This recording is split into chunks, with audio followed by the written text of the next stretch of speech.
Jadi konflik antara Caimin PKB dan Gus Yahya PBNU ini sebenarnya kan bisa dikatakan konflik antara idealisme dengan pragmatisme. Gus Yahya itu kan menurut saya mewakili cara berpikir yang idealis.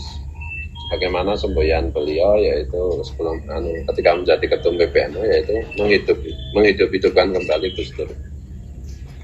Dan konflik tentang PKB ini kan terkait juga dengan Gus Dur secara langsung. Gus Dur kan bilang Caimin mencuri PKB. Dan ini konflik yang sudah 15 tahun dan berbeda dengan ketum-ketum PBNU yang sebelumnya dengan berbagai macam pertimbangan. Yahya merasa sudah saatnya untuk mendisiplinkan, menertibkan, mengembalikan PKB pada kitabnya. Sementara mungkin ketum sebelumnya yaitu Kiai Hasyim Muzadi, kemudian Kiai Buya Said Agil Siraj itu memandang momentumnya belum tepat untuk meluruskan PKB dan akibatnya sekarang PKB seperti sebagaimana disampaikan oleh Pak Lukman Edi salah satu mantan sekjennya itu bahwa ciri utama PKB yaitu wewenang yang cukup luas untuk Dewan Surya, Dewan Suro itu sekarang mulai banyak dikurangi. Jadi tidak lagi relevan atau tidak lagi punya cukup kekuatan untuk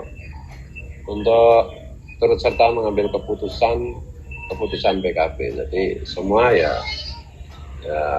lebih kepada pengurus tanfidnya Caimin dan kawan-kawan. Jadi Dewan Suronya itu wewenangnya dikurangi. Nah ini yang salah satu alasan dan atau salah satu akibat juga dari berlarut-larutnya PKB, urusan PKB itu tidak terselesaikan. Jadi saya bilang tadi Gus Yahya dan PBNU hari ini itu mewakili idealisme, nilai-nilai yang idealis, nilai-nilai yang diwariskan Gus Dur. Nah, karena idealis ya maka tampak di permukaan secara umum gitu. Ya, di zaman seperti sekarang idealisme itu kan hampir-hampir tidak laku. Makanya seolah-olah netizen itu lebih banyak yang membela Caimin dan PKB gitu. Ya, bagaimana saya bilang Caimin kan mewakili sikap pragmatisme gitu ya. Sikap pragmatis.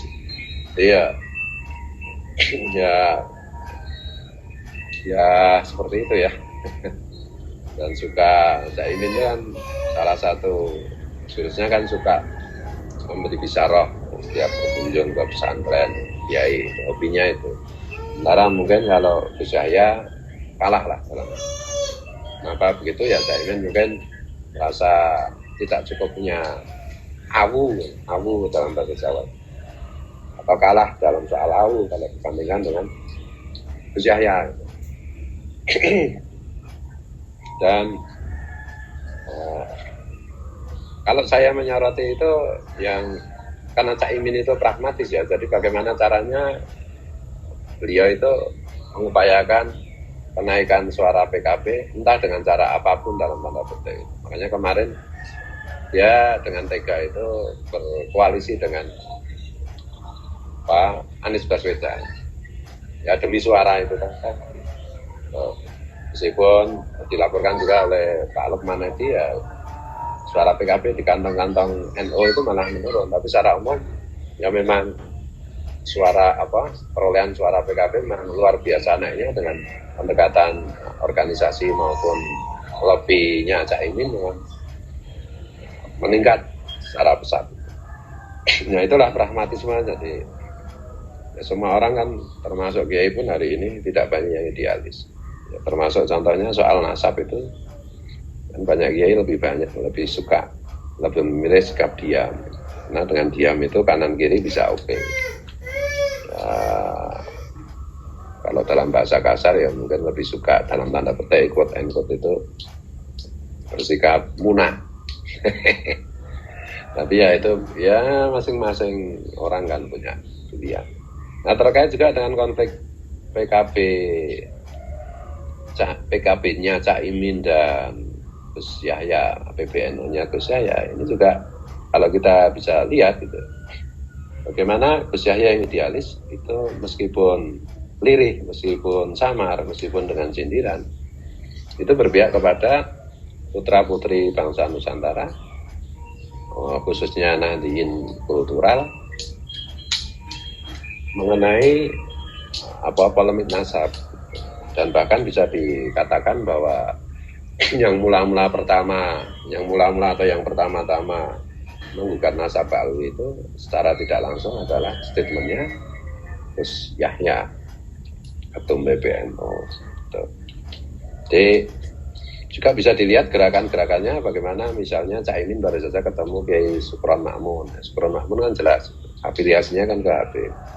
Dan kemarin juga di kontestasi Pilpres kan juga berkoalisi dengan Anies Baswedan yang didukung oleh Rizik Syihab dan kawan-kawan. Jadi dari situ aja udah kelihatan bagaimana peta pandangan Nahdien kultural terhadap konflik PBNU-nya Gus Yahya dan PKB-nya Cak Imin. Jadi kalau secara gampang ya begitu, kalau mau praktis, mau sejahtera di dunia ya ikutlah Cak Imin. Tapi kalau mau idealis, sejahtera di akhirat, ya ikut Gus Yahya. Kalau saya gitu aja, gampang.